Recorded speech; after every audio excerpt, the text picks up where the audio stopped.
Hello everyone, Skello here, on Shadow's channel once again. He gave me permission to do this beforehand, and I'm just following through now. So, what this is a tier list. And there are a few,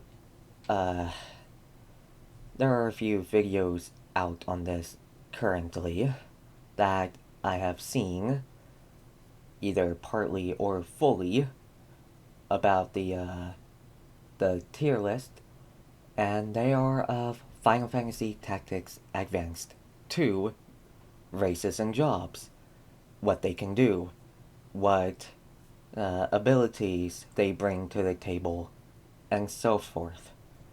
Now, what none of them actually describe are the actual looks of the job itself, which is what I'm going to be covering in today's video. Now, it's going to be a very, very long video, and no, this is not an original idea. This is taking from a few YouTube channels. I will not name them solely because I do not remember them off the top of my head, so that's my fault for that. But, yeah. Down here we have all of the races and the jobs, with the special jobs being at the bottom of the list, because we will be talking about them last. And I also have the wiki up with me right now, so that I can easily access each of the jobs and refresh myself on what all they can do. And yeah, this is just going to be one long ranking of each of the races and jobs on Final Fantasy Tactics Advanced 2. So, might want to sit back, grab a snack, a drink, whatever. I'm definitely going to be drinking some during this video because it's going to take a lot of my breath and energy to do this. And a lot of my time as well. But without further ado, this is the tier list for these races and jobs. And as you may have noticed, some of these races share jobs with other races. Like, the White Mage has 3 races that can use it: Hume, Vera, Numo. Archer has Hume and Vera. Thief has Hume and Moogle, so on and so forth. There are other jobs that share with other races, and as you see here, I listed them Hume first, with the mixing of races with their jobs being straight after the Hume with that job. So, there's that. I also did the same with the Time Mages here. And as for the ranks themselves, bottom of the tier E, I am not a fan of how the look of it is, nor am I a fan of what they do in the heat of battle.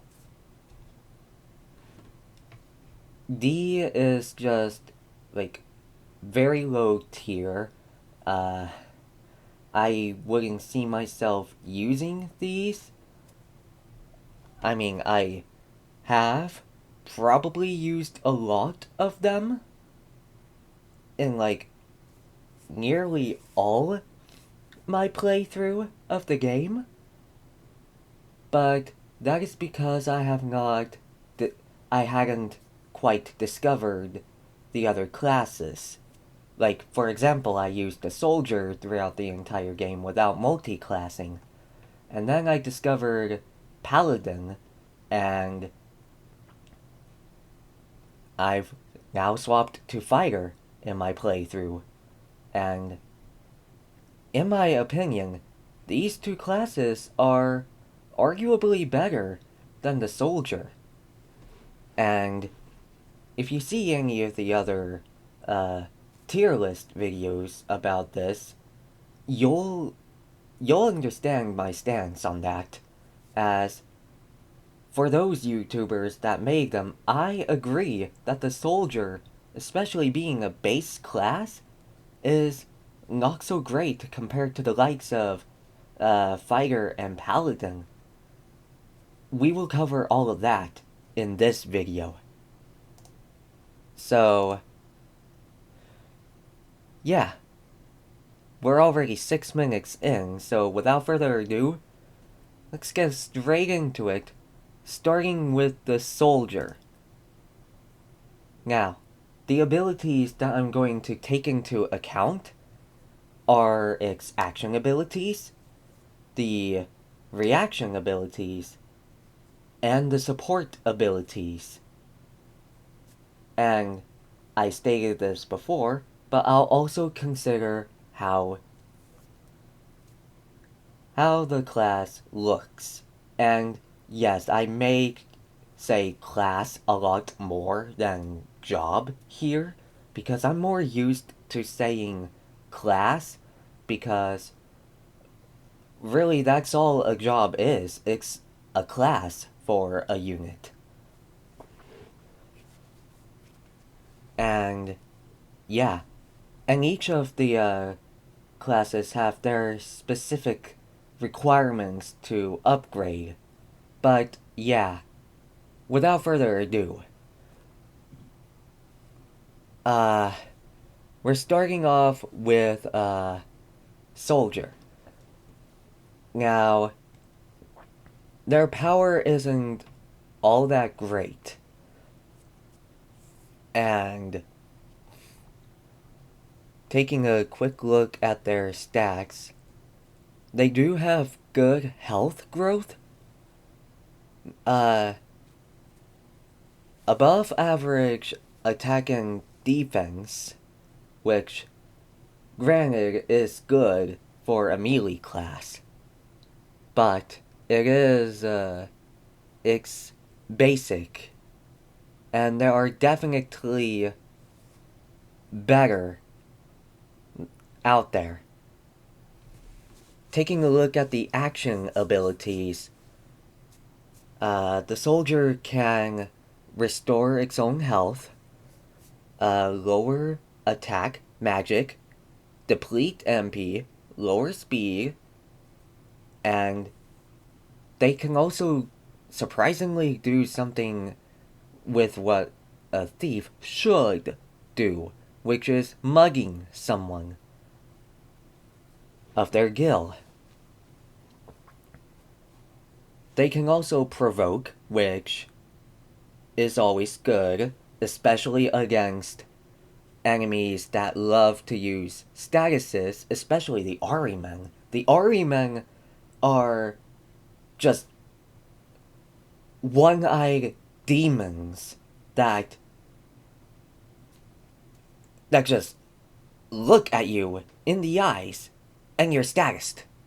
The way to deal with them, usually, is by turning your back to them. That sets their chance to 0. And it's almost flawless.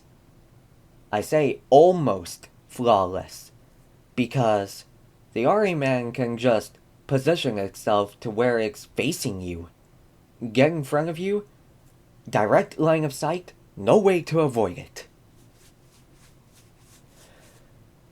So, with all that said, and the gauge is decent, I guess, But their support abilities also have Shield Bearer and Monkey Grip.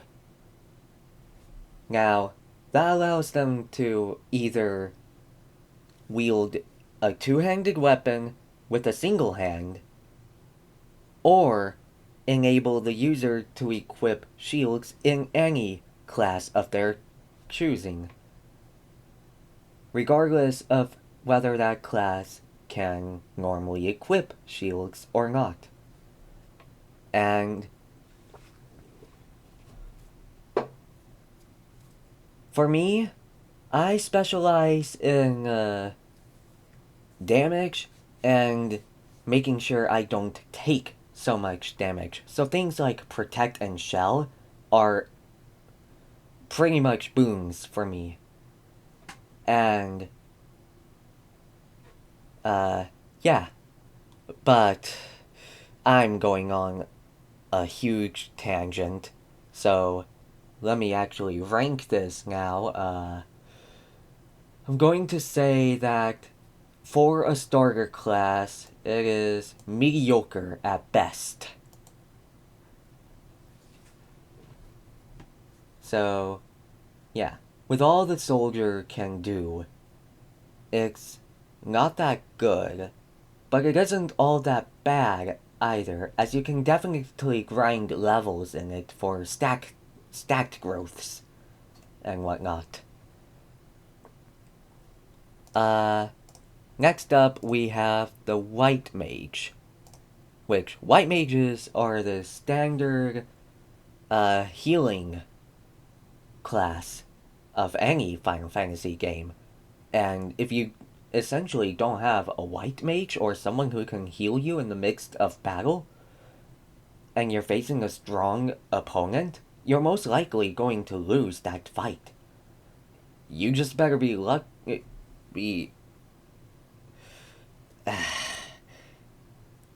you just gotta make sure it's not a story battle for this game.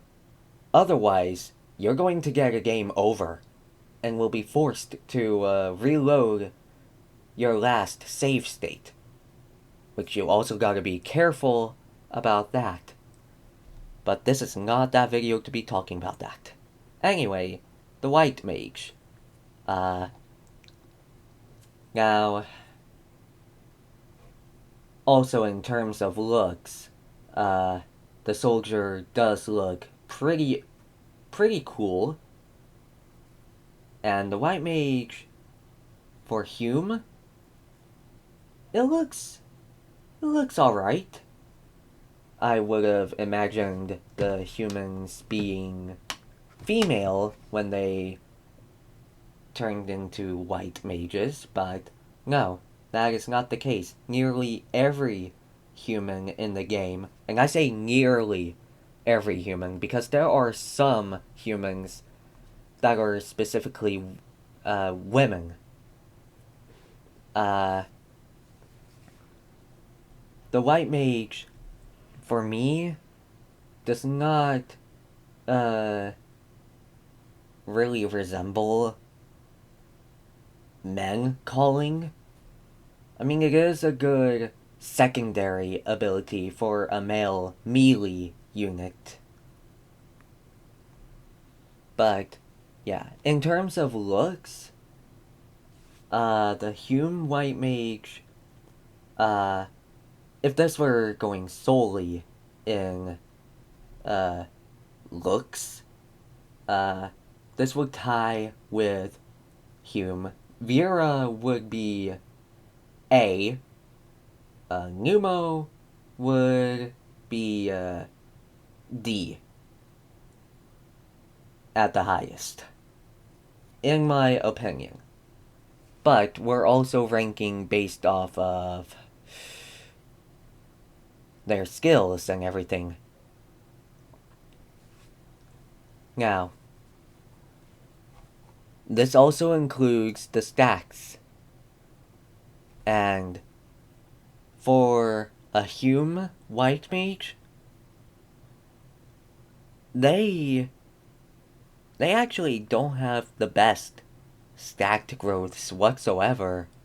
They have D as their highest ranking in terms of the stacked growth table here. And F is their lowest, which is on a stacked that's not really needed for the class, so that's alright. But their magic, resistance, and health all being D. I understand HP being a D, but magic and resistance? Don't you think that could have been a little bit higher? Like, if they were a little higher, they could also excel at being a black mage, white mage hybrid. So, yeah, and 52% speed growth. It's not entirely too high, but then again, the soldier has like 50, I believe. Let me double check. Yeah, 50% speed growth for the soldier. So, yeah, that's not all too great. And for E being for the MP growth, also not too great. And, yeah. With that said, the Hume White Mage, based off of those alone, would probably go in D. However, White Mages get the 3 cures, Cure, Cura, and Curaga. They also get Esuna, Raise, Arise, Re-Raise, and Refresh. Now, Esuna is just your basic cleansing skill, and for the early game, and maybe middle of the game, Esuna is a really good skill to have because it'll essentially purge the debuffs that the enemies throw at you. Whereas Refresh is more for late game stuff, and specifically cleanses the target of debuffs that have been that are unaffected by Esuna. Now,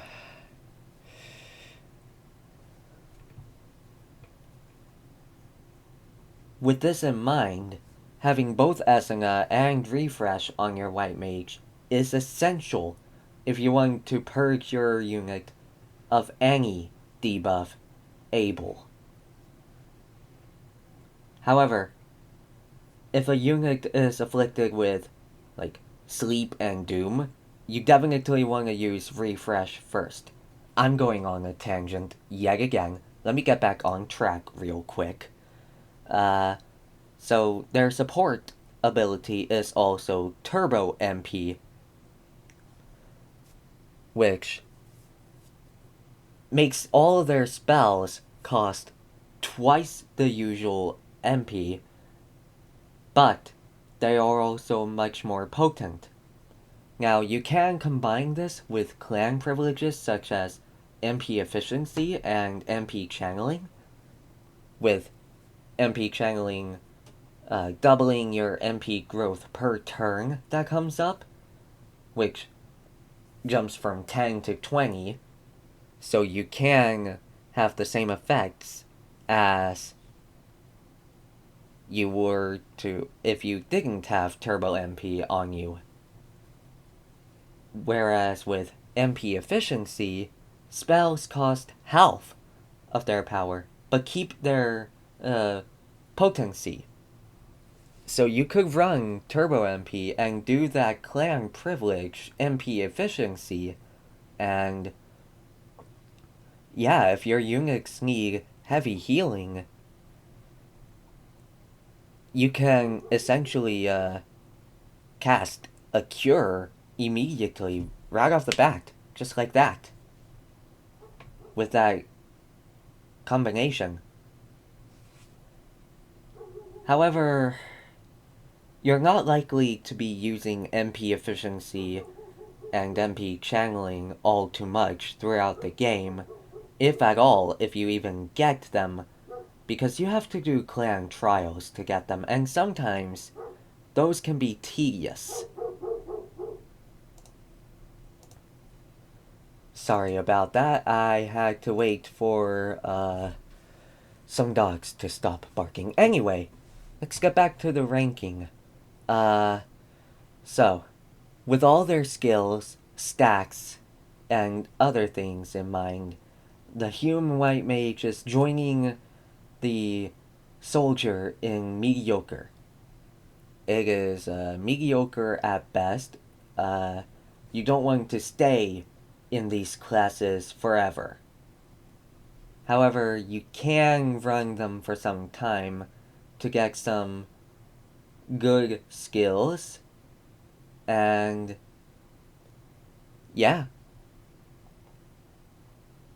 Now, for the Vera have a bit more MP growth and speed growth, and based off of that, they're going into above average because they can better use these skills. Plus, the Spellblade here, which belongs to Vera exclusively, has a special support ability known as Blood Price. And that's going to make a White Mage as a Vera all the better, because you can cast these skills essentially for free if you have the HP to go about it. Because Blood Price takes your health, not your MP, when casting spells. You do have to keep an eye on your health as well, and plan your strategy around that.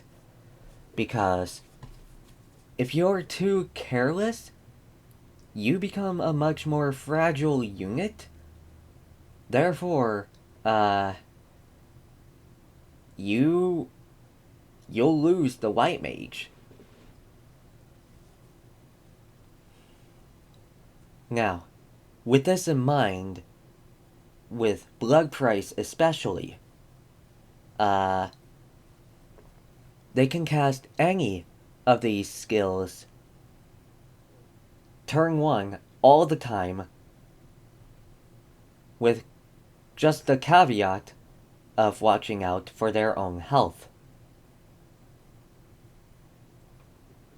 Now, we'll talk about the Spellblade more in depth later. But yeah, their Blood Price support ability is why the Veras are going in above average for White Mage. Humes never get Blood Price, at least to my knowledge. I could be wrong, I have to check all their skills, which is why I have the wiki up in the first place. But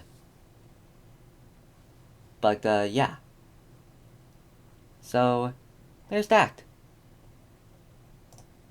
For the Numo, they have less HP growth than their Vera and Hume counterparts, which isn't as huge a deal. Their MP growth is above average, and their magic stays the same, but their resistance gains a tier higher, because Numo are more magically adept. And yeah.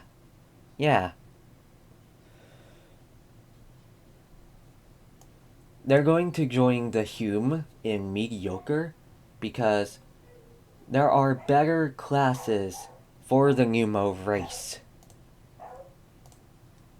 Sorry once again, a lot of other things had happened within the moment. Anyway, back to the Numo. Numo also get other abilities in different classes, such as Halve MP and other things. And yeah, there's all that. Moving on, we have the Archer, which I will pair the Hume and Vera together and base their stacks and whatnot. Now, and in terms of looks, the Numo look kind of weird in the class. And yeah, back to the Archer. Let's start with the looks. So the Hume looks very good in the class. Like, they look professional in a way. The Vera look a lot more casual. And I don't know, something about the look of the Vera Archer just, it doesn't sit right with me in a way. Anyway, let's take a look at their skills now. So, they get access to Focus, which is a good skill to have in the early game.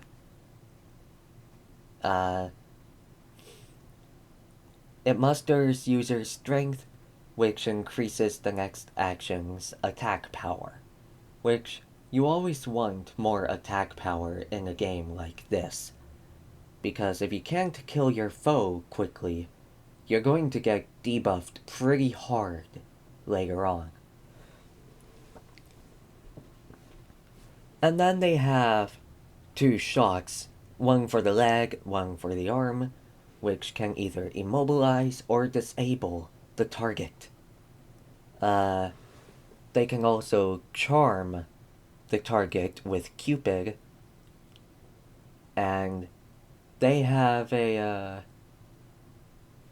undead removal skill known as Burial, which description says bring peace to the undead. And what that tells me, because I've never used the skill itself, but I've used similar skills, such as Exorcise, and one of the special abilities of a unique class, which I will get to later on. From my understanding, once an undead is a grave, you can use Burial on it, and it removes Sagged Grave from the field, effectively removing the undead from battle permanently. They also have Take Aim, which more accuracy is always good, but this here is, well, it says it deals less damage. So, with that in mind, it's a worse version of a different skill entirely in a different game entirely. I'll probably put it in the comments below which skill I am mentioning, or referring to more accurately, because, again, this video is not about Final Fantasy IV. This is about Final Fantasy Tactics Advanced 2. Now, if you do know what I'm referring to in this sense, that is amazing. But anyway, they also have Lightning Strike, sorry. And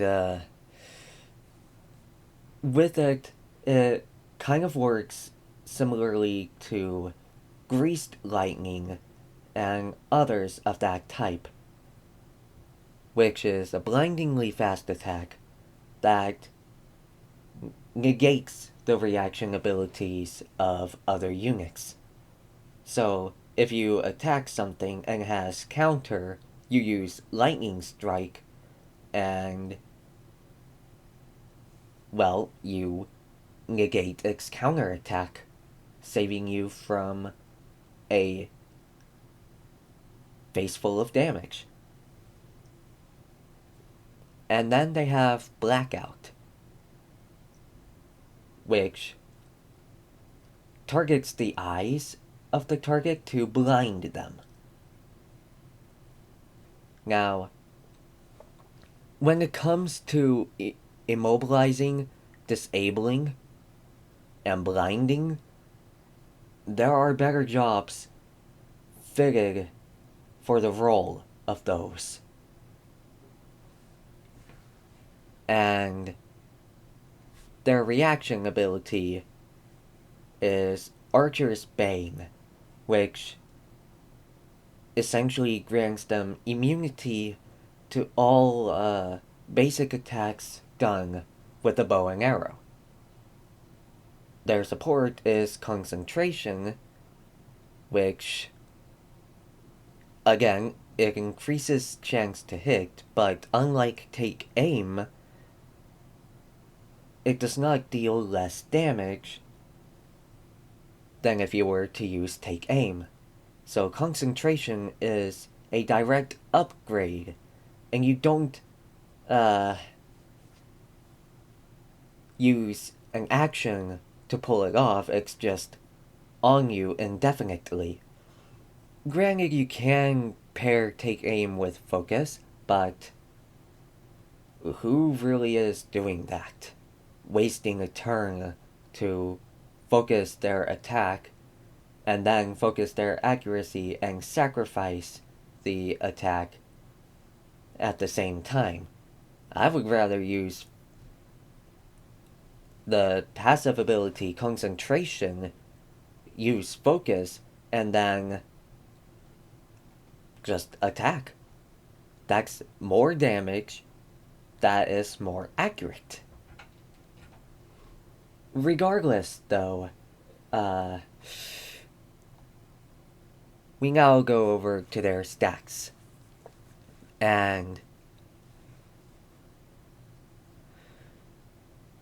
they seem mediocre in all of the attack and defense stacks.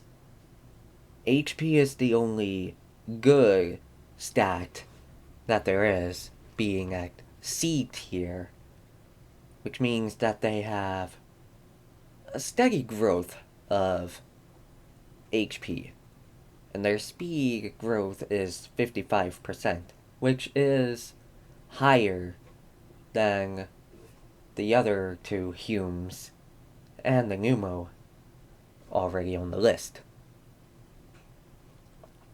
But if we were basing it off of stacks and skills alone, and what you would feasibly be doing, the Archer would be going into D. However, I have stated we are also basing it off of looks. And based on the Hume Archer's looks, that bumps it up to C for me. Let's take a look at the Vera here. They actually have a lot more magic than given credit for, so you could grind levels with the Archer to make them better suited for a different class of their race, such as Red Mage or Elementalist. And their attack growth is decent as well. Their speed, being 66%, makes them the fastest, by far, out of all of the classes we have looked at. Granted, it's only 3. And we're going to see more insane things sooner or later. Now, with all this in mind, their looks included here, and skills, they would be a D. But are their stats good enough to bump them up to the same level as Hume?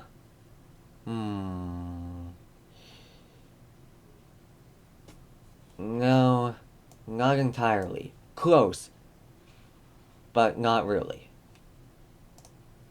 They are at D tier for this. We now take a look at the Black Mage. Now, there are 3 Black Mages here. The Hume, Moogle, and Numo. Now, before I continue on any further, I have heard people call the Numo the Numao, which I don't think is the right pronunciation, but I'm not going to get stuck on semantics there. And I also just prefer calling them Numo. It just sounds better to call them that rather than Numao. And in Final Fantasy XII, sorry, I had a lot going on. Where was I? Oh right, the Black Mage. So, the Humes. All Black Mages get exactly the same skill set, but depending on what race they are, will determine how good of a class they generally are. Because,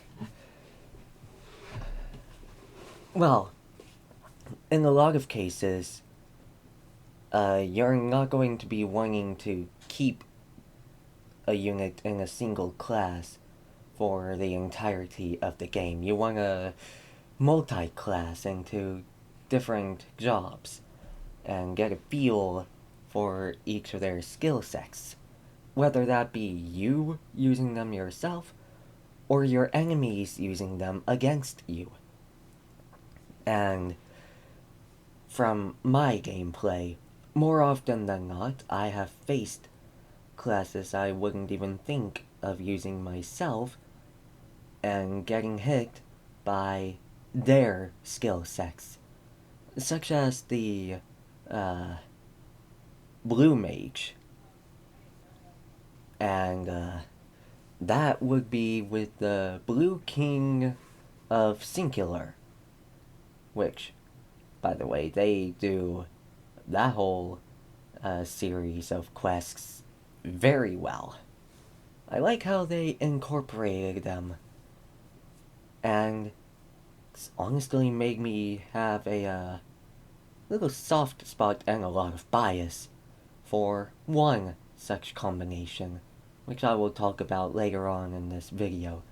But anyway, back to the Black Mage real quick. Their skills consist of the 3 elements, or primary elements, I should say. Fire, lightning, and ice. They go all the way to the gods of said elements, which fire, thunder, and blizzard are all learned by one weapon for the Black Mage, which is time-saving, to say the least. Which effectively means that you're going to have 7 pieces of equipment on your Black Mage to learn all of their action skills. Then they have a magic counter, which just basically, from its effect, it casts magics targeting the user back at the caster, which magics cast in this way will require mana points. So if you have insufficient mana to cast a certain spell that is cast on you, like, say for instance you're hit with Ultima, which typically costs 32 MP to cast, and you only have, say, 20 because you're not a fast class/race. So your turn only came up twice. But you've been saving your MP and just lounging about. You won't have enough mana to counter that Ultima. They also get Geomancy, which lowers the resistance to the user's elemental attacks. Which means if something absorbs, say, fire, for example, like a bomb, they will instead immune fire. Whereas if they simply immuned fire, they would be simply resistant to it, and so on and so forth. If you normally aren't weak to any element whatsoever, you become weak to those elements. So that's really good for the Black Mage. However, their skill set isn't exactly the best because they are solely damaging units with up to the gauze of the 3 primary elements. Which, as I remember, a Black Mage kicked in its entirety, not just from the Tactics series, but as a whole, Black Mages aren't just damage dealers, they are also debuffers for the enemies. A similar case for White Mages, in where their kit normally does not consist of solely healing. From what I remember in other games, they have more status buffs for the party. And in this game particularly, a lot of those skills have shifted to other classes, and that also includes what race they are on as well. And if you really want a optimized mage that does a similar effect as to how you remember them being in Final Fantasy IV, for instance, you're gonna need to do some multi-classing from, like, Black Mage to Time Mage, which are Nemo and Moogle exclusive. The Black Mage can turn into a Time Mage in human form, or Hume form, more accurately. So, yeah. But that's another tangent I went on. Going back to the Black Mage solely, let's now talk about their looks. Now, the Hume Black Mage looks the best here because I am honestly a little biased towards Hume Black Mage in terms of looks because, well, I see a lot of Black Mages in, like, this attire in the Final Fantasy series, starting from Final Fantasy 1, and with Vivi being in Final Fantasy 9, with him being so adorable, and not just in his looks, but also in his, like, personality as a whole. I'm a lot biased towards him in particular. Unfortunately, this is Tactics, not 9. That aside, though, the Black Mage as Hume looks the best out of the 3 black mages. Now, the Moogle black mage, they definitely look the cutest here. And yeah. And then the Pneumo black mage. They are taking last place in terms of looks here. Because for some reasons, I just don't really like the look of the Pneumo race all too much. As compared to, like, Humes, Moogles, and Banga. And, well, you're going to find out really quickly. I'll just spell it out for you here, so that you don't get surprised later on, is that when it comes to Banga, I have a ton, and I mean a ton of bias towards them, because they look and feel freaking amazing. Well, I say they feel amazing, but what I mean is that their personalities and alignments are very honorable and very, very awesome for me. And that's where a lot of my bias goes. But anyway, moving back to the Black Mage yet again, after so many tangents, looking at the stats, the Black Mage has 46% speed growth, which is so far the lowest speed growth we have seen for Hume. Their physical stats are pretty accurate for a mage, both of them being F tier. You're not going to be doing physical damage with them anyway, so it doesn't matter all too much. And their health is kinda decent.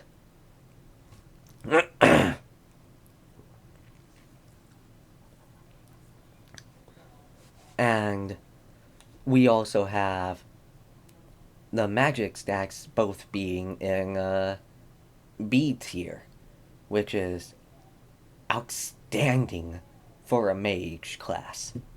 Like, those are good tiers to be in for a magic class. And as I know from the tiering, A tier is the best tier, with H tier being the lowest tier. And with all that said, their stacks, their looks, and their abilities, with reaction and support abilities included, they're a pretty good class to be in. For Hume,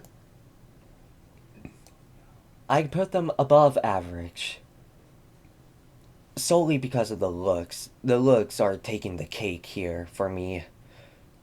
It's just stunning. The stacks are decent.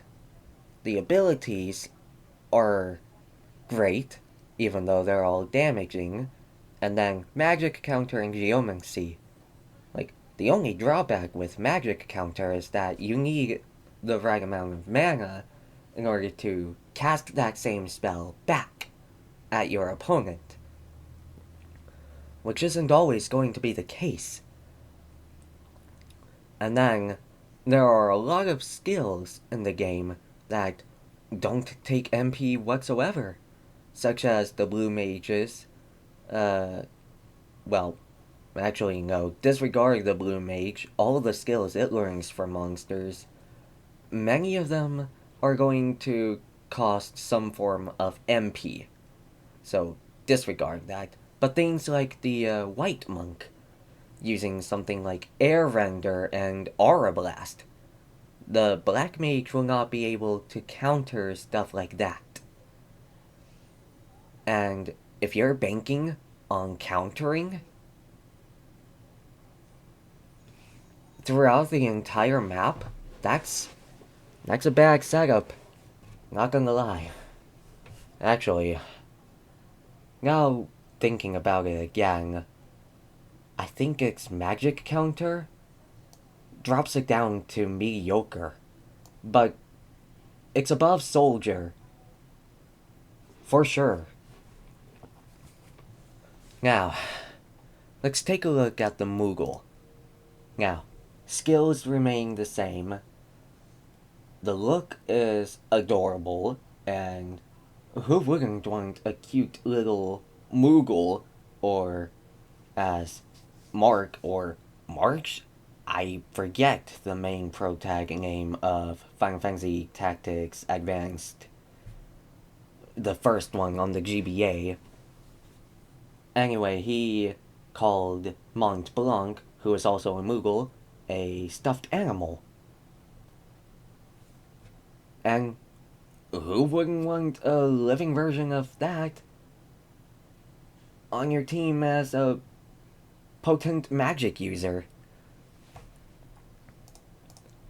Now, doing a direct comparison of the two, their offensive stats and HP remain unchanged, and their magic stats remain unchanged. And the speed, that too also remains unchanged. So, compared to the other classes in the game, generally speaking, any mage type unit, unless you include the Vera, which are stupid fast, most of the time your mage units are not going to get that many turns at all, and the more actions that you get within a turn, or within a round, before your enemies begin to act, that's more MP that you store. And yeah, for mage classes especially, MP is a big staple of their entire kit. So, yeah. If you don't have MP, you can't cast your big nukes. Granted, Black Mage does not really have any nukes. And unlike the Hume and Numo, which also gain half magic through other classes, Moogles don't really get that, or any other way to, like, cheat their magic in any way. The only way to cheat their magic is by using either MP channeling or MP efficiency, which is just about the only way they can cheat their damage, as well as geomancy, but that's just resistance to elemental attacks being lowered, like fire, ice, and lightning. Whereas, not a whole lot are weak to those things, but nor do they resist immune or absorb. So, geomancy is a fabulous skill to have, but compared to most enemies that you're going to face on the field of battle, you'll want something that naturally does super effective damage to them, or non-elemental damage to them, because non-elemental attacks have no chance of being resisted, immuned, or even absorbed by the enemy. And that makes it the best type of damage in all the game, full stop. Like, yes, a lot of the elements are cool and such, and you want to use a variety of elements, but some of the elements in the game, you're not going to be using them quite a whole lot compared to non-elemental. And a lot of the classes that we'll talk about have access to solely non-elemental attacks. Like, yeah. But other than that, because the Moogle can't cheat their damage, they're going in D tier with the Vera Archer.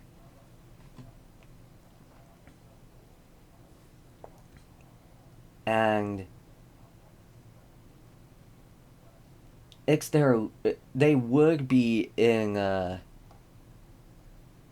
very, very top of E tier were it not for their adorable looks.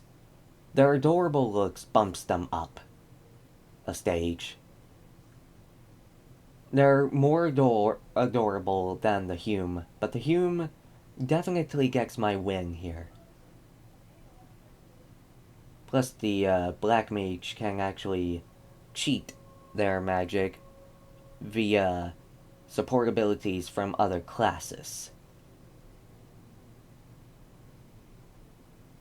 Yeah, we're going to bump you back to above average because of that. And then the Numo Black Mage.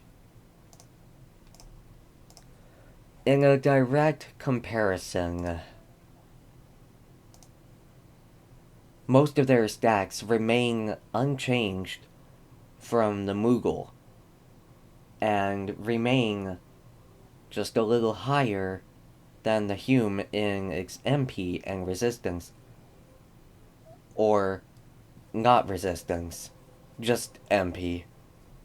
They have the same speed growth, however, so they're gaining the same amount of turns as the other Black Mages. That is unless you multi-class into a faster class for each Moogle and Black Mage, and then they're going faster than the Numo, which is notoriously slow. But, anyway, their magic stacked. Numo Black Mage magic is top tier, being at the A tier of the growths, which is insane. Like, leveling with that class, you're going to get magic jumps, which means your action abilities, like Firaga, Thundaga, and Blizzaga, are all going to be doing a ton of damage, especially when you pair it to the Geomancy skill. And, as I said earlier, Numo also have a way to cheat their damage with other classes, especially half MP. Like, halving the MP cost of all of these skills are game changers. Like, 8 goes down to 4, 14 goes down to 7, 18 goes down to 9. A mere 9. Like, if you were close enough to the enemy on turn 1, you can cast, like, Firaga on that first turn that you get. Just like that. And the same is true for the Black Mage of Humes. Moogles can't do that, which is why they're down here. Now, if we base it off of looks alone, Numo will definitely be at E tier. But taking their abilities and stats into account as well. We're going to put them in mediocre because they are mediocre when it comes to actual battle. Like, all three of these are mediocre in their speed, being below average for their speed growths. And yeah,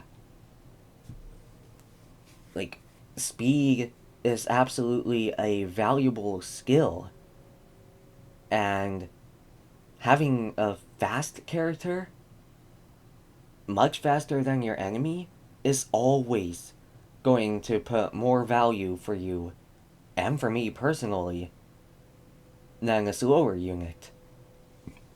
I hardly use Numos because they are notoriously slow.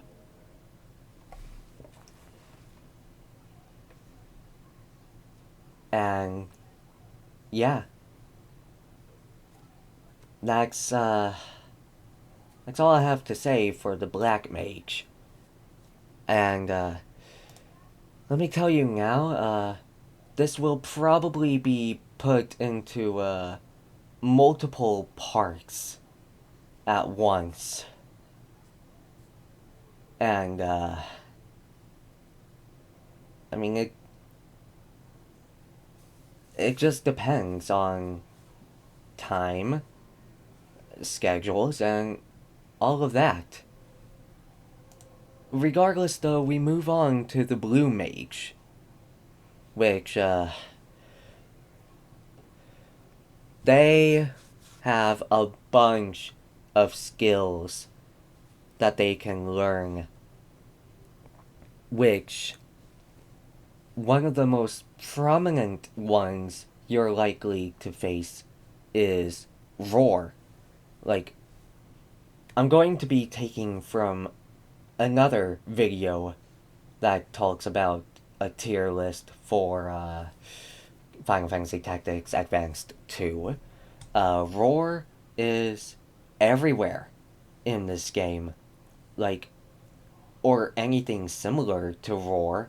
Like, if you're not facing if you're not facing someone with Roar, you're facing someone with something quite similar, and that is not all that good. Like, all of their blue magic is good. Like, very, very good. Like, and if you happen to get all of the blue magics from being hit by the enemy's attacks, like, say you're hit with Magic Hammer, you learn Magic Hammer. If you're hit with Knight, you learn Knight. Same with Roar and War Dance. Like, there are some good skills to have. Like, Sandstorm and Bad Breath is definitely good. And Unction is a good one if you plan on using fire on someone else. Like, Oil is a negative status effect that hits a like, cross 5-way, and that's up to 5 targets. What Oil does is make the units affected more prone to fire, which is not fun. Generally speaking, if you get hit with Unction, which comes from the red marshmallow, you want to be getting rid of them as soon as possible. Their reaction, MP shield, is rather good, but it can be mediocre as well. Maybe D rank in this tier list here for actual practice, because many times that you're getting hit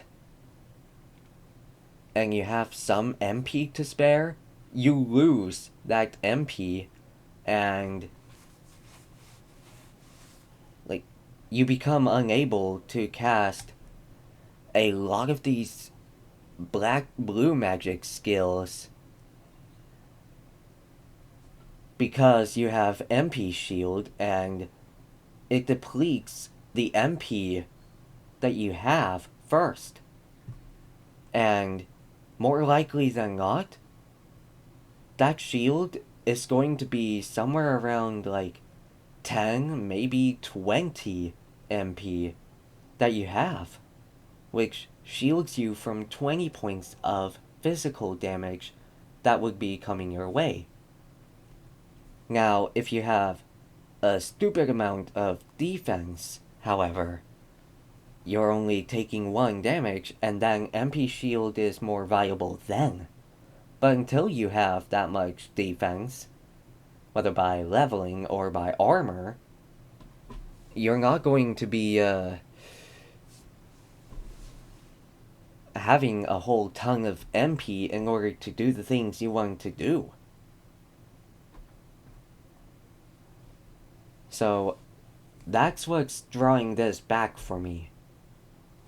However, you can combine it with other classes, such as like Ninja for the dual wield ability, and Seer for Magic Frenzy. And yeah, that combination is just completely insane. And the Blue King of Singular actually uses those combinations, which makes him like a very deadly foe to face. And I guess I should also talk about the gear that they get as well. So these might be shifting around because of the gear, because as much as I neglected to say, gear is very important as well. Because I've been told, and this is probably true, or no, I haven't been directly told, but I have heard from other YouTubers, probably truthful because they exaggerate on it a lot. Gear is the most important thing. Like, Night Swords are going to be the best weapon in the game, and robes are your best defensive equipment in the game. And I can kind of see why that would be the case. So, we're going to start the equipment talk with the Blue Mage. Now, their weapon type is sabers, which they aren't really all that powerful whatsoever. Like, sabers are good, but they're not super good. Like, there is better. Their armor is hacks, robes, and light armor. So, hacks are a good thing because some of them increase evasion, and there are others that equip, that raise a few other stacks. I think there's one that may raise your physical attack. I have to double check. I've recently played the game and I have a lot of helmets and hats. So, yeah, I could check, but for the sake of the video, I'm not going to waste my time on that. Robes. So, blue mages have some of the best armor in the game of all time. Now, in my opinion, the Patrol armor, which is heavy armor, is better than any robe because its stat increases are gradually increasing themselves due to certain events and certain things done. Same with the Sequencer sword, which I think is a Knight sword? I don't really know. I have to double check that. But, yeah. Based on all that they can do, their stacks, which are above average for the most part, with defense and res being the superior ones, and a 50% speed increase per level, which is the same as the soldier boy here. The blue mage... Oh, we forgot to talk about the looks of the blue mage. The blue mage, I found to always look kind of weird, in a way. Weirder than other classes in any case. Their eyes, in particular, their eyes look kind of strange and creepy to me. And especially in their portrait that you see of them in the game itself. Like, it's not exactly too visible here on the wiki or even here on the tier list, but it is visible in the portrait. Very, very visible in the portrait here. And it's always kind of offset me. I don't like it. But that doesn't bump them down very far. They are still a very, very good class. And with being able to pair to like other classes to gain their skills and keep their blue magics in the primary section, that they can get busted pretty darn quickly. And with the ability to health MP as well, like, that just makes them even more busted. Of course, you do have clan traits, but let's be honest, I have stated that the clan privileges are a good way to cheat things, but that is granted only if you do not break the law, and trust me, you're going to be breaking the law a lot.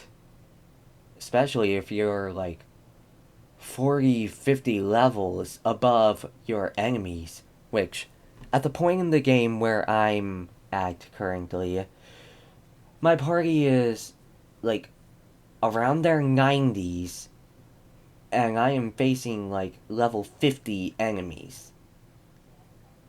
So, it's a very large gap. Though I am actually grinding for other purposes. So, yeah, there's that. But anyway, going back to the blue mage, they can be very busted very quickly. Like, to the point where you don't want to mess with them. And that's due to all of the blue magic that they can learn. Their learning ability itself, and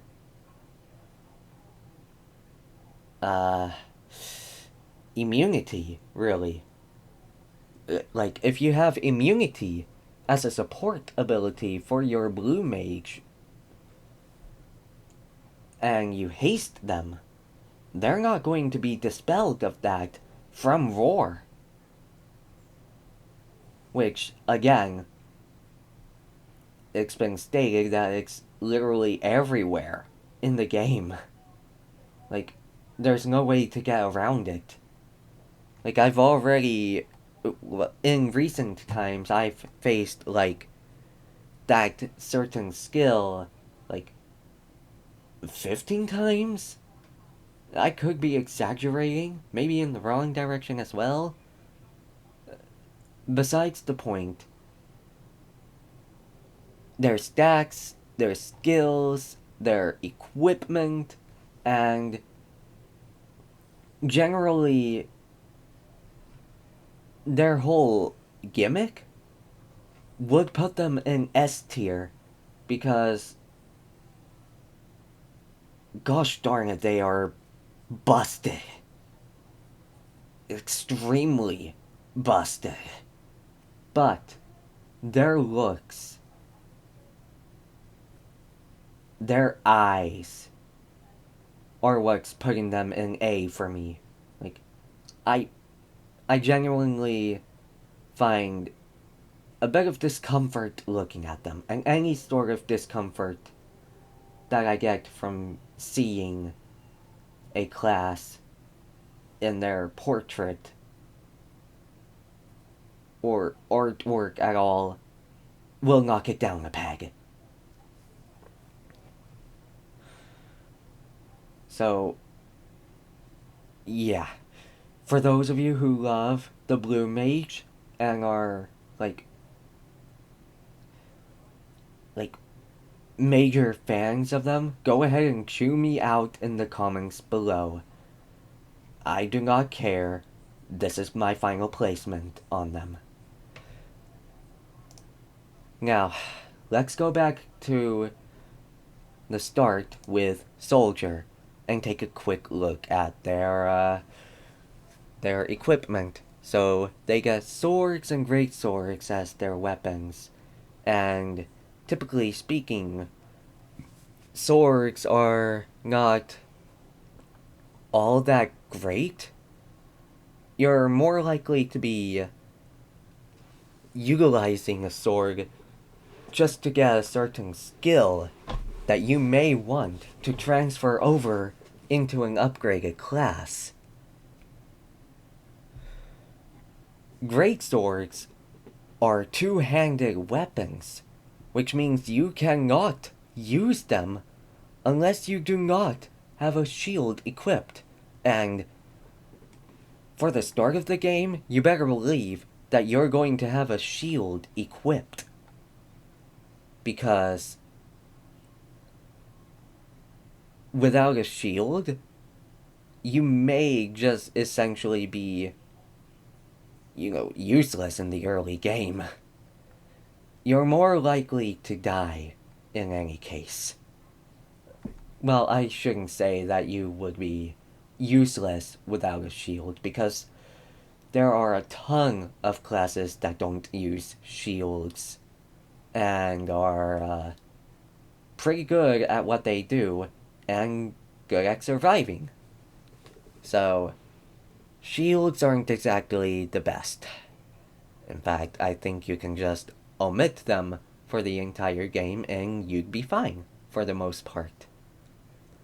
Shield's only upside, really, is the evasion boost that you get from it. Which, evasion plays a big part in this game. Without evasion, you're getting hit all the time.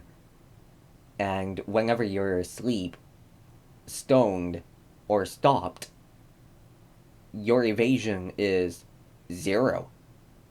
And for stone and stop, unless you are hit with like a remedy or nurse from a paladin, you're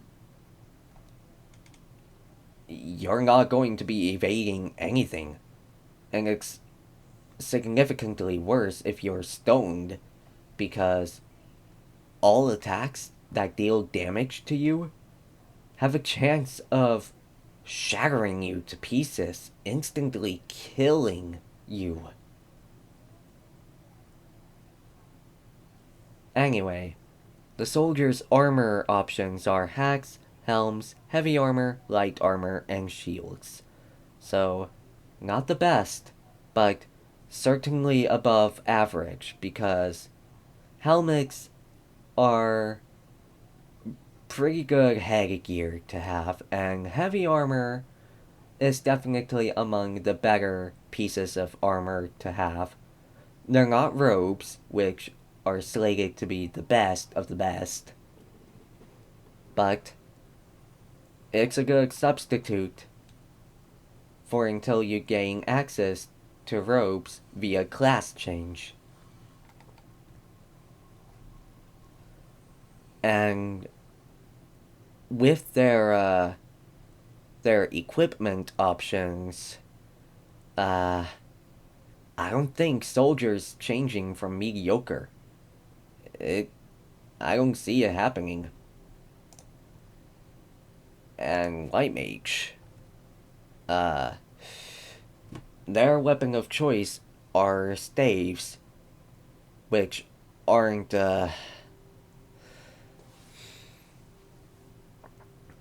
they aren't going to typically be used for, physical damage whatsoever. Especially the healing staff. The healing staff can't even deal physical damage. Whatever you hit with it gets healed. And you also gotta be careful of who you hit, because I had a white mage Vera with a healing staff, trying to have it learn Cura, because it's already mastered Cure, and I was giving it Cura so that I could make it an Elementalist. And I hit one of my eunuchs with a healing staff, because that's just a free heal right there. Through a basic attack, it does not require MP to do so.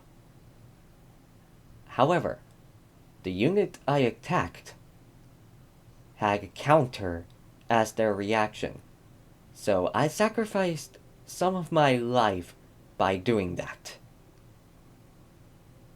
And for more context, I'm talking about a Vera white mage. But then again, they are the only race to go into Elementalist.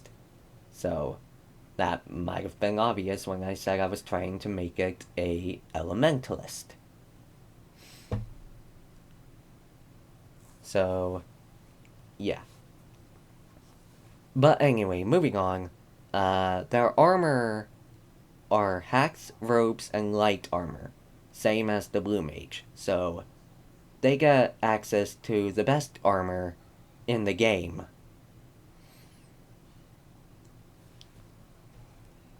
But their weapon type is not particularly that good, and you're not going to want to use it for the physical aspect anyway.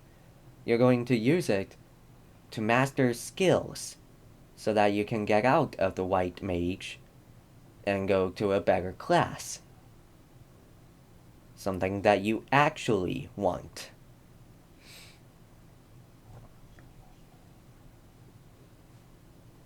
I do think that because of the equipment, the Hume white mage at least. No, I should include the Pneumo as well. No, I'm also doing based off of looks, and the Pneumo looks worse than the white mage, Hume. So, Hume White Mage gets a bump up to above average. And Numo gets to stay in C. We now move on to the Archer, yet again. Now, as a staple of an Archer, your weapon type will be bows. That's it. Not great bow, not hand bow, or crossbow. Those aren't even in the game anyway. It's just bows and great bows as the weapon types for archer/ranger weapons. And archers solely get bows, which aren't exactly the best type of weapon. Great bows aren't much better. They just boast a little more power than their non-great bow counterpart. Now, the equipment they can have is hacked and light armor, which there's no robes, which means that their armor types are significantly worse than those of blue mage, white mage, and even soldier has better armor options than the archer. And bows aren't exactly the best type of weapon because if you shoot from like a much lower ground level, or like say you're like 1.0 height and the enemy you're trying to hit is behind another enemy and both of them are 7.0 in height, that arrow has a decent chance to just not hit your target on point, but instead hit the enemy that is in front of your target. So that is like misdirect aiming, which, granted, if said enemy is low on health, it could be a good way to out them so that you don't have to deal with their shenanigans anymore. But then again, if they were at low health, why would you not just target them and end their misery manually? Like, that don't make sense. So because of this, the Hume Archer is actually going down to D tier, joining the ranks of Archer and Black Mage.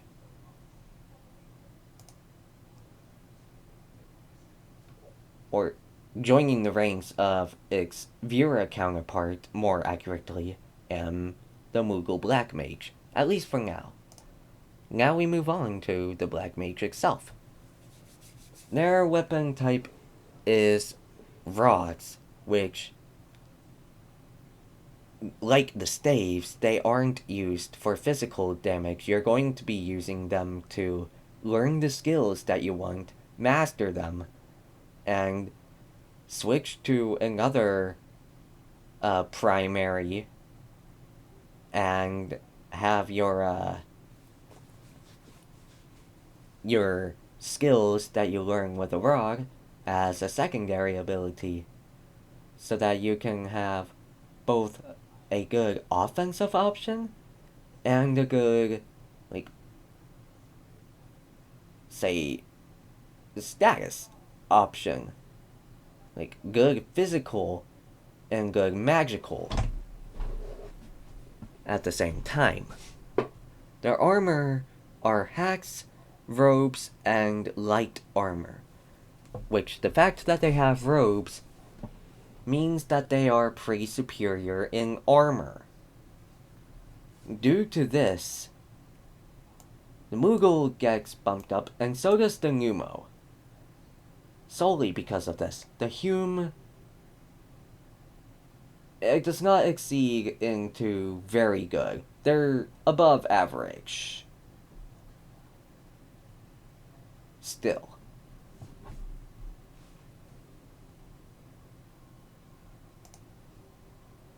Anyway, we have done Blue Mage. I have made my final calculations on that, and seems that the tier list here has indeed changed.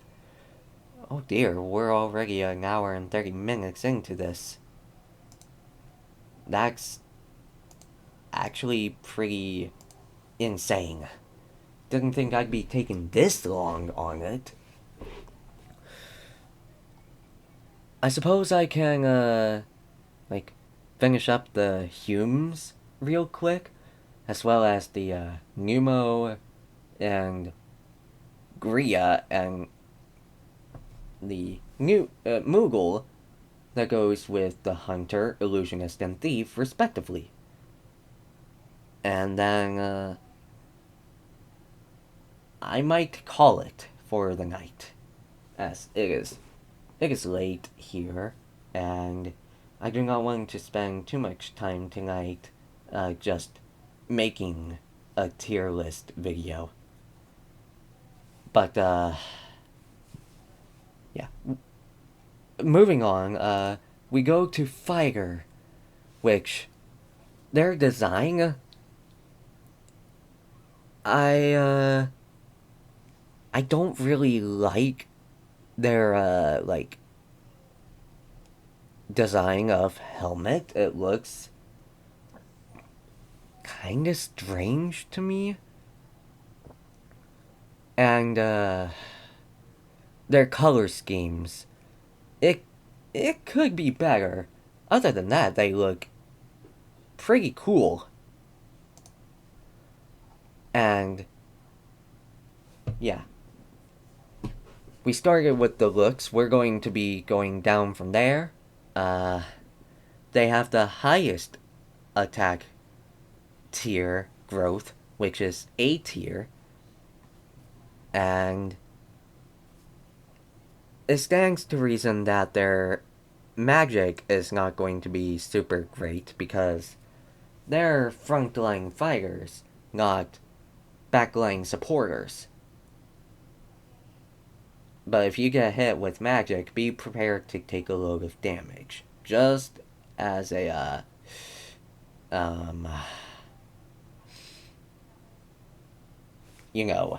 little warning there. Their weapon type is blades, which are, pretty good. They're better than the standard sword, and definitely better than the, great swords. However, their armor is, hacks and light armor. Their portrait and their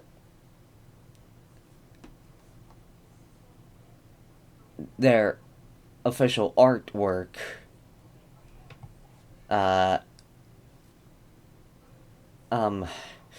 they depict them as having, iron or steel helmets. Yet, the armor they can equip in-game is limited to solely hacks, which isn't exactly what I was thinking of. And light armor as well. That's not very good for their armor. And granted, blades are good weapons, but they aren't the best weapons. They're not the worst. But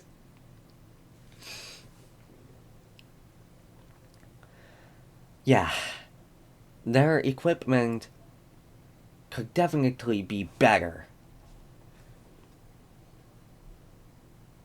Their skills, on the other hand, they can knock the target back, target all foes around them in a spinning motion, they have a like 50% chance to deal quite a ton of damage to one thing, which if you're facing the front, it acts like more damage than what a back attack would be.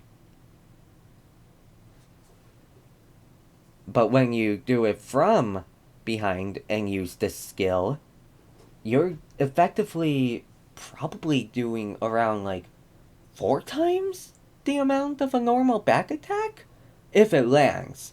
It's not extremely reliable. Then we got a skill that works like the archer's take aim skill, which increases accuracy but lowers the damage, which granted is good if you want to finish off a particularly weak enemy that is generally also very evasive. Like, say you're facing a Hoppy Bunny and you bring it down to like 45 HP, and your fighter can get in range to finish it off from behind. You do just that, and you just use the skill to ensure that you hit, and you're most likely going to kill it. That's what the skill is used for. Then they have 2 skills that take directly from the Benga White Monk class, which is a basic class for the Benga, compared to the Fighter, which is an advanced class for Humes, which are Air Render and Aura Blast. Then they have like a breath weapon type of attack that just deals damage. And then they have a skill that works like the warrior's body slam, which is also what Sid starts with at the beginning of the game.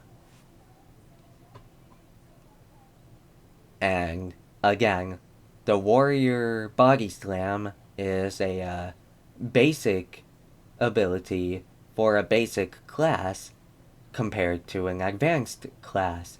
So 3 of these skills, like even Blitz, the skill that increases chance to hit at sacrificing damage, which is similar to take aim from the archers, Blitz kinda takes from that. Wild Sling, I realize it also takes from the White Monk's roundhouse, but Gladiator shares like 4 to 5 of these skills with the fighter themselves, so it isn't all that original. And then their reaction ability is Bone Crusher. And Bone Crusher lets you counterattack after taking physical damage, with the caveat, or no, not caveat, with the added bonus of it always dealing greater damage than what was taken. So like, say you're facing like a level 99 being, and you take like 168 damage, for example, from an attack, and you're generally stupidly bulky, and you take that much from a physical attack, chances are you're probably tons of levels lower. In which case, you probably shouldn't be fighting whatever it is you're fighting. But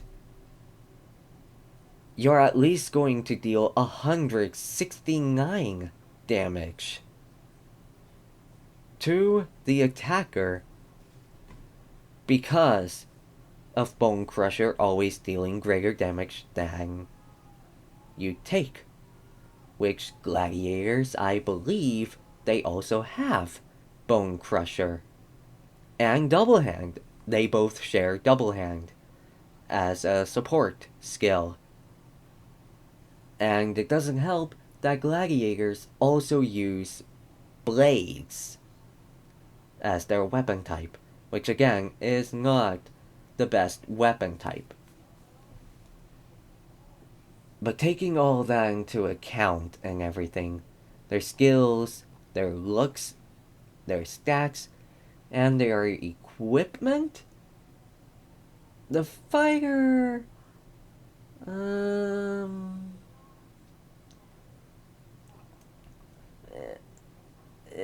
it's an A tier for me.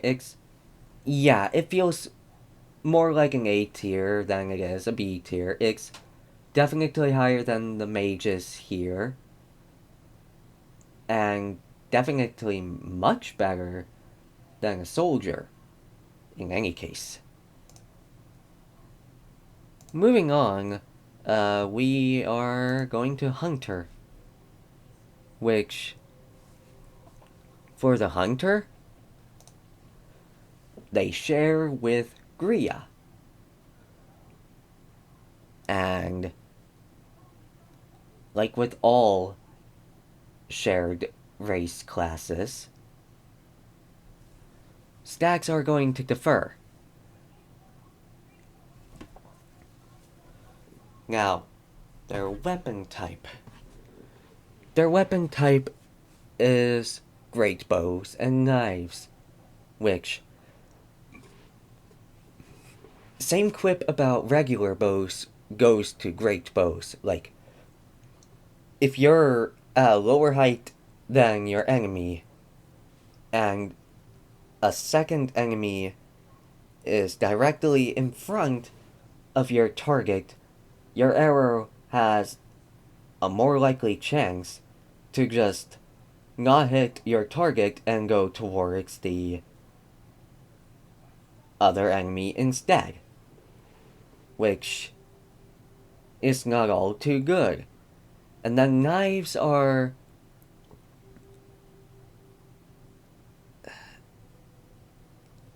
knives aren't exactly the best either.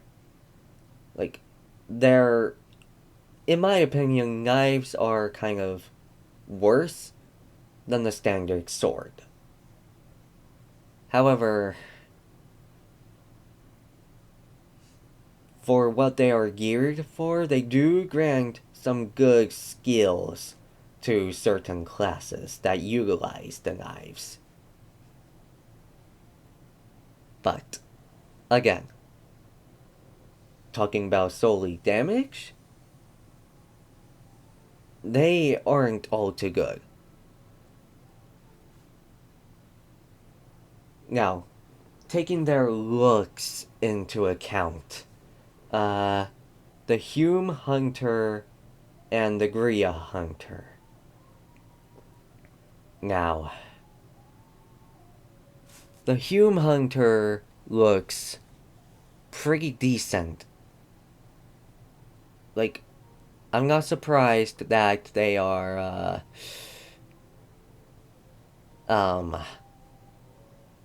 looking like this.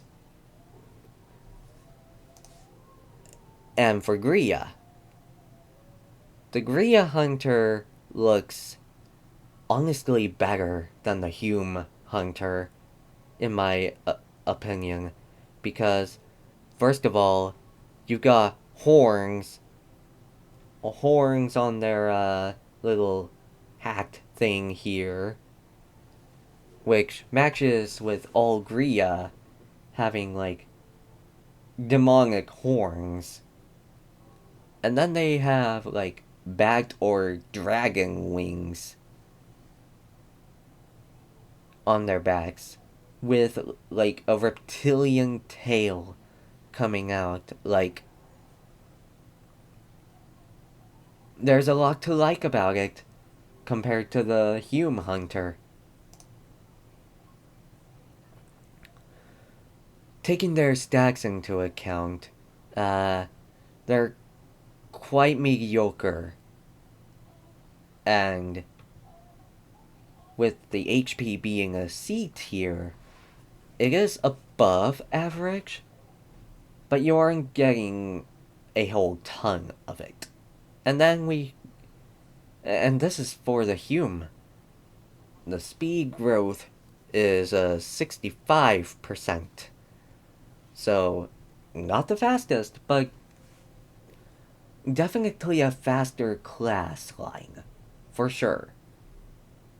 If we compare that to Gria, they're infinitely better because their jump stat in particular is irrelevant because they just fly and they get an extra 8 to their unarmed attack raise, which is superior to nearly every other class's 10, which is amazing. Their other stacks, however, they are a direct match from HP down to resistance. Down to speed, actually. Speed remains unchanged between the two, so both of them have 65% speed.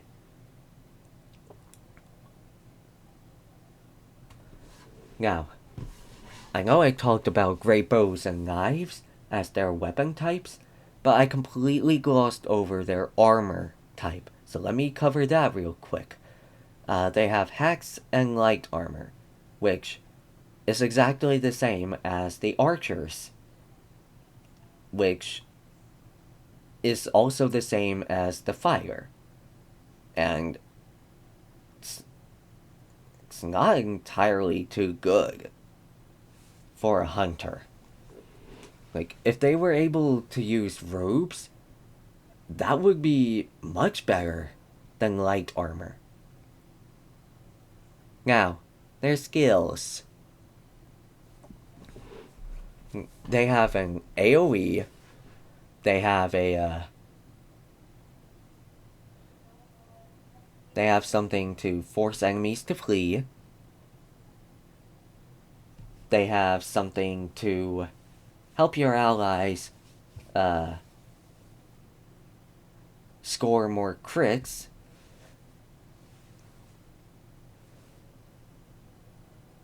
They can inflict a random status to one foe, which does not have the best chance of hitting, first of all, and second of all, you don't know what that effect would be. And then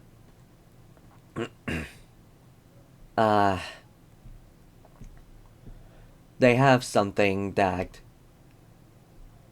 if the attack kills the target that you are using this skill on, you also obtain some loot.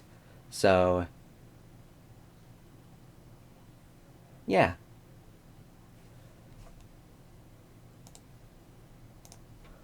And, yeah. They can also addle, and they also have access to Ultima, which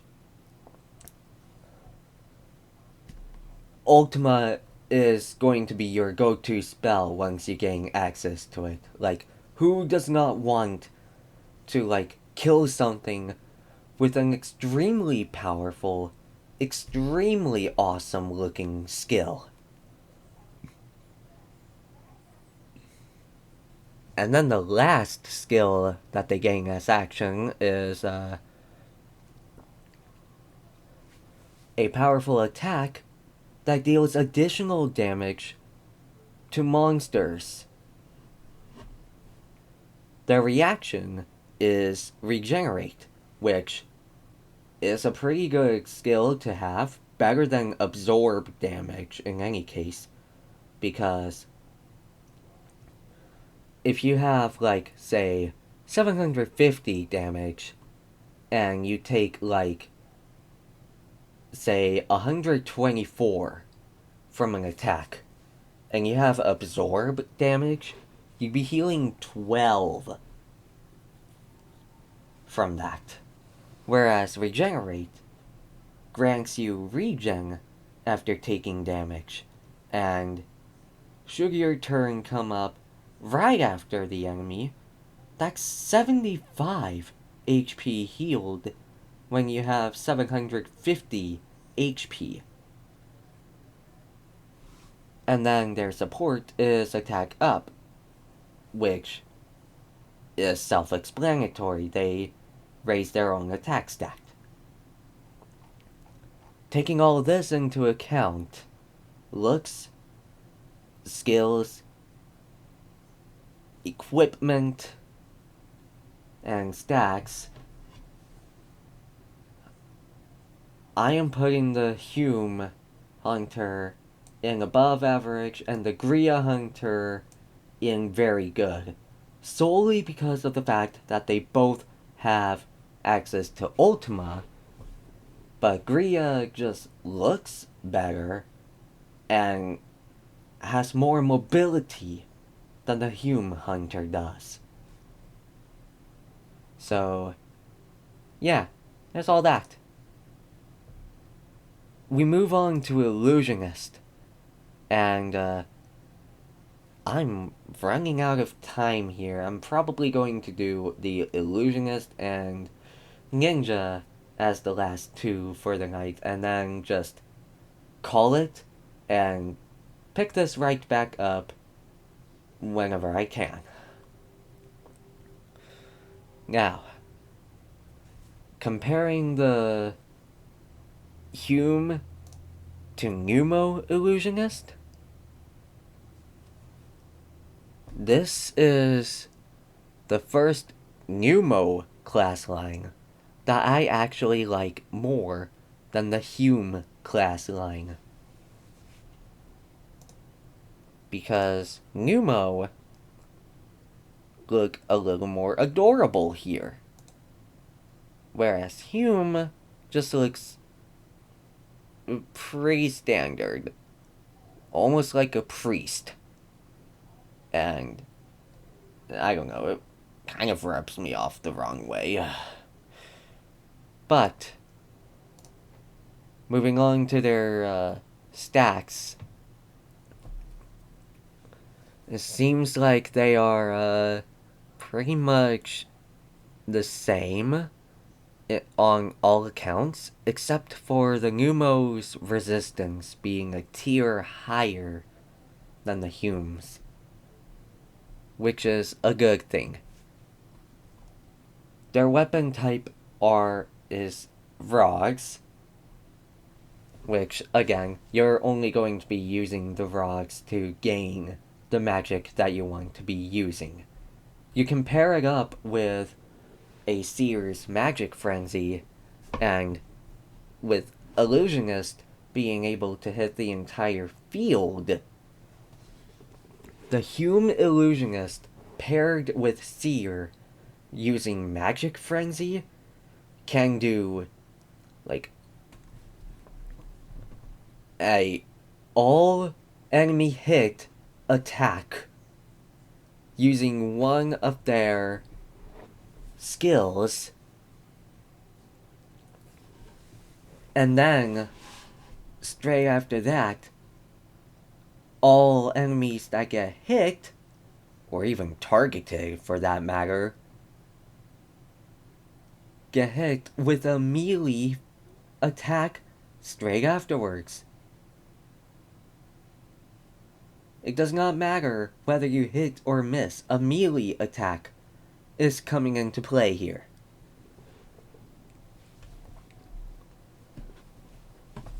So, that being said, Rogs aren't the best physical damage dealing weapons, but if you pair your attack stat up with something like a Parvir or even a Fighter and level up a bunch in that, then turn your attention to Illusionist and Seer, you'll have a busted attack stat. No matter the weapon equipped, you're going to do a lot of damage. Granted, you will want to spend a lot of that time also messing with the black mage, because that'll give you the right amount of magic growth to fully set your Magic Frenzy Illusionist. That aside, though, their armor is hacks, robes, and light armor. The fact that they have robes accessible to them make them better already, because of robes supposedly being the best type of armor in the game. Now, their abilities. They have fire, lightning, ice, holy, non-elemental, water, earth, and wind. And all of their skills hit the entire field of enemies. Now, if I'm not mistaken, Numo also have access to blood price. I'm pretty sure I saw a video showcasing the Numo Illusionist facing the final boss, and it had access to blood price. If that's actually true, then hold on while I do some research on this. Okay, so I have done the research, and Numo actually don't get access to blood price. So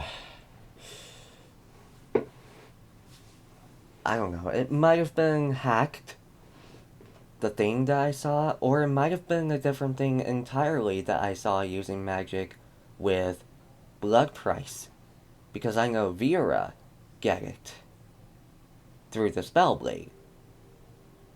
Though, now I'm uncertain what other classes might get it.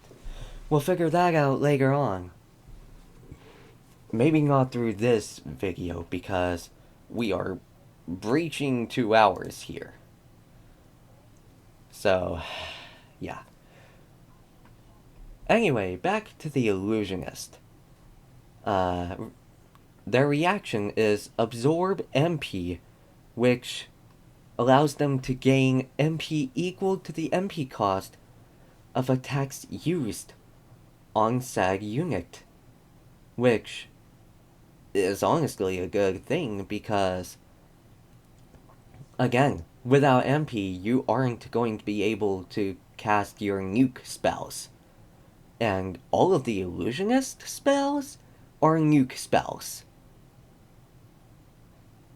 And their support skill is half MP, which, yeah, they're going to be able to cast their skills more effectively. They normally cast 28 mana, so half MP effectively moves those down to 14 MP. If you somehow get blood price on something, you're going to be paying like 56 mana or HP for the attack to go off. Now, there might be a Hume class that learns blood price, but I do not know off the top of my head, and we're not going to find out in this video. So anyway, let's wrap this up. So, going off of the looks and their skills, their stats, and their equipment.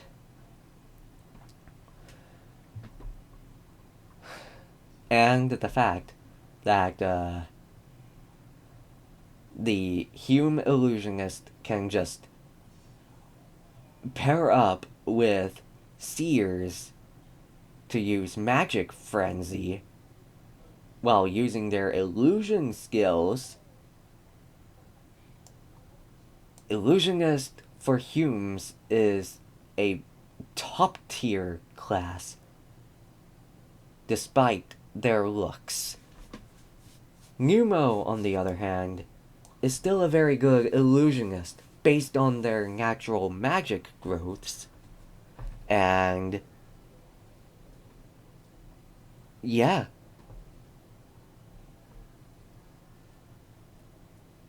Yeah, that's pretty much all I have to say about the illusionist. This is the tier list so far. Yeah.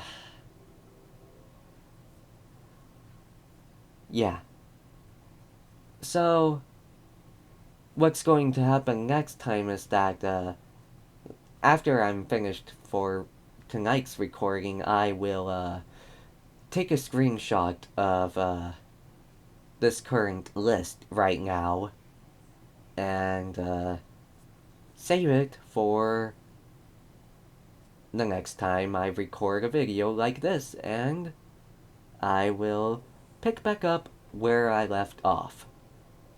So, we still got quite a few classes to go through, with 8 at the bottom here, which is like just over half of the 4th row. So we got like 3.6-ish rows remaining of classes. So this will be fun.